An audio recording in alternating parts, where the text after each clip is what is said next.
Harness, body cover, wheel cover आदि शामिल हैं जो गाड़ियों को लगकर उनकी शोभा बढ़ाते हैं।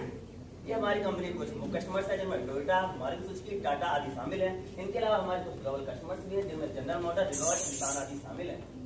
यह हमारी कंपनी का मैन्युफैक्चरिंग प्रोसेस फ्लो डायग्राम है जिसमें हम प्लास्टिक मटेरियल को इंजेक्शन मोल्डिंग मशीन के द्वारा पार्ट का आकार देते हैं, फिर उसे इलेक्ट्रोप्लेटिक प्रोसेस के द्वारा उसको प्लेटिंग करते हैं और पार्ट की रिक्वायरमेंट के हिसाब से उसे पेंट व सैंपल करते हैं, फिर उसे आगे से डिस्पैच करते हैं। हमारी टीम इंजेक्शन मोल्डिंग से है। आइए अब मैं आपको अपनी टीम से अवगत कराता हूँ। हमारी टीम विजन के फैसिलिटेटर है मिस्टर सलीम शर्मा। मैं टीम लीडर राम तिवारी, मैं सुपरवाइजर हूँ। मैं टीम मेंबर प्रिंस, मैं मशीन ऑपरेटर हूँ। मैं टीम मेंबर काटिम, मैं मशीन ऑपरेटर हूँ। मैं टीम मेंबर रवि, मैं मशीन ऑपरेटर हूँ। फिर हमने अपनी क्यूसीज को करने के लिए पीडीसीए की सहायता से एक प्लान बनाया जिसके कुल 12 स्टेप हैं। अपनी प्रॉब्लम को आइडेंटिफिकेशन करने के लिए हमने सेफ्टी, डिलीवरी, परफॉर्मेंस और क्वालिटी KPI के टारगेट को चेक किया, जिसमें हमने पाया कि हम क्वालिटी KPI के टारगेट को अचीव नहीं कर पा रहे हैं, इसलिए हमने रिजेक्शन रिडक्शन प्रकार करने का निर्णय लिया है। फिर हमने क्वालिटी से संबंधित सभी समस्याओं की सूची बनाई जिसमें हमें A में 10, B में 4 और C में 2 समस्याएं मिली। फिर हम A कैटेगरी की समस्या पर काम करने का निर्णय लिया। फिर हमने अपनी प्रॉब्लम को सिलेक्ट करने के लिए डिपेंडेंट डाटा लिया जिसका प्राइटर एनालिसिस करने पर पता लगा डस्ट की समस्या सबसे अधिक थी। फिर हमने डस्ट का पार्ट वाइज डाटा लिया जिसका प्राइटर एनालिसिस करने पर पता लगा IDTech2 में डस्ट की समस्या सबसे अधिक थी, इसलिए हमने IDTech2 में डस्ट की समस्या पर कार्य करने का निर्णय लिया है। आइए हम आपको डस्ट के बारे में बताते हैं। वह पार्टिकल जो पार्ट के लगकर पार्ट की शोभा को खराब कर देता है डस्ट कहलाता है। डस्ट की वजह से क्या प्रभाव पड़ सकते थे? डस्ट की वजह से हमारी रिजेक्शन बढ़ रही थी, हमारी कॉस्ट भी बढ़ सकती थी, इंटरनल कस्टमर कंप्लेंट भी आ सकती थी, इंटरनेशनल कस्टमर कंप्लेंट भी आ सकती थी, हमारा कस्टमर डिसैटिस्फाई हो सकता था जो हम नहीं चाहते। अपनी प्रॉब्लम को एनालिसिस करने के लिए हमने shift wise, operator wise, foreman wise, supervisor wise analysis किया जिसमें हमें कोई सिग्निफिकेंट डिफरेंस नहीं मिला। फिर हमने अपनी प्रॉब्लम का प्रोसेस फ्लो वाइज एनालिसिस किया जिसमें हमें यह पता चला कि पार्ट डिटेक्ट के दौरान हमारी प्रॉब्लम डिटेक्ट हो रही है। इस आधार पर हमने डस्ट की समस्या को 11.54% से 0% करने का निर्णय लिया। फिर हमने ब्रेनस्टॉर्मिंग के द्वारा डस्ट के सभी संभावित कारणों की सूची बनाई और उसको फोरम में विभाजित किया। अब समय था कि हम सभी संभावित कारणों की जांच परख करें। सबसे पहले हमने मेन सेगमेंट के सभी संभावित कारणों की जांच परख करी जिसमें हमें कोई वैलिड कॉज नहीं मिला। फिर हमने मशीन सेगमेंट के सभी संभावित कारणों की जांच परख की और उसमें हमें 2 वैलिड कॉज मिले। फिर हमने मेटेरियल सेगमेंट के सभी संभावित कारणों की जांच परख की जिसमें हमें कोई वैलिड कॉज नहीं मिला। फिर हमने मेथड सेगमेंट के सभी संभावित कारणों की जांच परख की, हमें उसमें भी एक वैलिड कॉज मिला। इस प्रकार हमने सभी वैलिड कॉजेस की सूची बनाई जिसमें मशीन में 2 तथा मेथड में 1 वैलिड कॉज मिला। हमारा पहला वैलिड कॉज था पिन पर ग्रिपिंग का आना। आइए पिन ग्रिपिंग के बारे में जानते हैं। पिन ग्रिपिंग क्या है? पिन का फंसना। यह कहाँ होती है? कोर साइड में पिन होल में फंसती है। यह कब होती है? यह पार्ट चेक के दौरान होती है।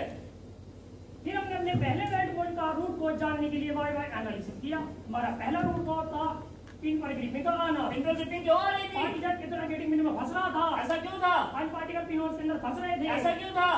वियर एंड टेयर कंडीशन के कारण। ऐसा क्यों था? मेटेरियल की हार्डनेस पुअर थी। तो यही हमारा रूट फिर हमने पहले वैलिड कॉज का रूट कॉज जानने के लिए वाई एनालिसिस किया जिसमें हमने पाया कि पिन और कोर की मटेरियल की हार्डनेस समान थी जिसकी वजह से हमने वियर एंड टेयर की समस्या आ रही थी।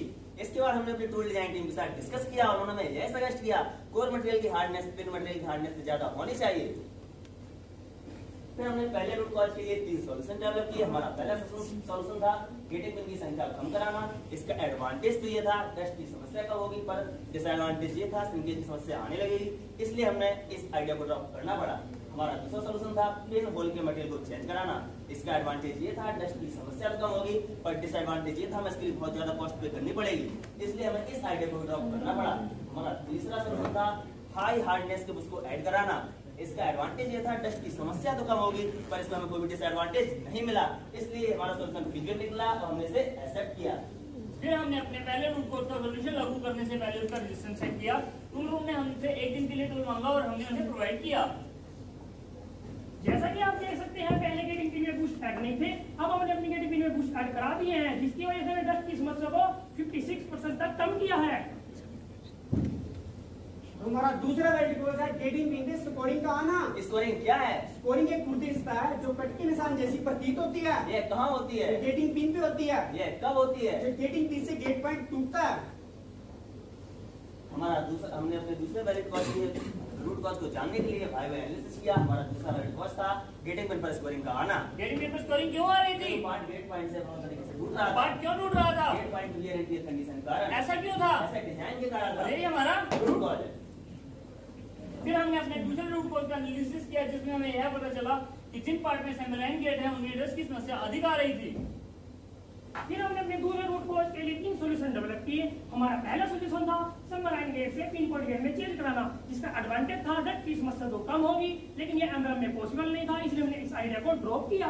हमारा दूसरा सॉल्यूशन था सबमरीन गेट से एज गेट में चेंज कराना, जिसका एडवांटेज था डस्ट की समस्या तो कम होगी, लेकिन इस गेट को काटना आसान नहीं था, इसलिए हमने इस आइडिया को भी ड्रॉप किया। हमारा तीसरा सॉल्यूशन था सबमरीन गेट से रिंगल गेट में चेंज कराना, जिसका एडवांटेज था डस्ट की समस्या तो कम होगी, और इसमें हमें कोई डिसएडवांटेज भी नहीं मिला। यह सॉल्यूशन फिजिबल निकला और हमने इसे एक्सेप्ट किया। फिर हमने दूसरे रूट कॉज के सॉल्यूशन का रेजिस्टेंस चेक किया, जिसमें यह निष्कर्ष निकला कि पुराने मॉडल का डिजाइन चेंज नहीं किया जा सकता, इसलिए हम इस सॉल्यूशन को भी ड्रॉप करना पड़ा। हमारा तीसरा गाइड कॉज है improper air application. Improper air application क्या है? एयर का दूर से अप्लाई करना। ये कहाँ से यूज होती है? ये है कोर के गेटिंग में होल पर। ये कहाँ पर यूज होती है? ये है पार्ट निकालने के बाद। ये कब यूज होती है? पार्ट निकालने के बाद। फिर हमने अपने तीसरे गाइड को उसका रूट को जानने के लिए उसका वायर एनालिसिस किया। हमारा तीसरा रूट को था एयर का सही से अप्लाई ना होना। एयर सही से अप्लाई क्यों नहीं हो रही थी? एयर फ्लो वॉल्यूम सफिशिएंट नहीं था। ऐसा क्यों था? एयर दम का डाया कम था। ऐसा क्यों था? क्योंकि हम डेवलपमेंट स्टेज से ही ऐसी का यूज कर रहे और थे। यही हमारा रूट कॉज है। फिर हमने अपने तीसरे रूट कॉज का एनालिसिस किया, जिसमें हमने पाया जो एयर अगर हम यूज कर रहे थे उसका डाया 3 mm था, जो कि बहुत कम था। इससे यह निष्कर्ष निकला कि हमने अपने एयर गन को चेंज कराना है। फिर हमने तीसरे रूट कॉज के लिए सॉल्यूशन डेवलप किए, जिसमें हमने 3 mm, 6 mm, 9 mm, 12 mm, यहाँ तक कि 15 mm डाई की एयर को यूज किया, और उसके ट्रायल्स के बेसिस पे हमने एक्सेप्ट किया कि हमें 12 mm डाई की एयर को यूज करना है। हमने तीसरे रूट कॉज के सॉल्यूशन को लागू करने से पहले हमने सभी संभावित रेजिस्टेंस को चेक किया, जिसमें हमने पाया कि हमें इसमें कोई रेजिस्टेंस नहीं मिला। जैसा कि आप देख रहे हैं, पहले हम 3 mm डायमीटर की एयरगन यूज करते थे, अब हम 12 mm डायमीटर की एयरगन को यूज कर रहे हैं, और इससे हमने अपनी डस्ट की समस्या को 40% तक कम किया है, और इसके लिए हमने अपने एसोसिएट को ट्रेनिंग भी दी है। फिर हमने अपनी टोटल इफेक्टिवनेस को चेक किया, जिसमें हमने डस्ट की समस्या को 11.54% से 3.01% तक कम किया है। हमने अपनी क्यूसीसी के दौरान कुछ स्टैंडर्डाइजेशन भी किया है, जैसे कि monitoring sheet, working instruction, FMEA, control plan और लेसन अलर्ट को भी अपडेट किया है। जैसा कि आप ग्राफ के माध्यम से देख सकते हैं, हमने अपने रिजल्ट्स को सस्टेंड भी किया है।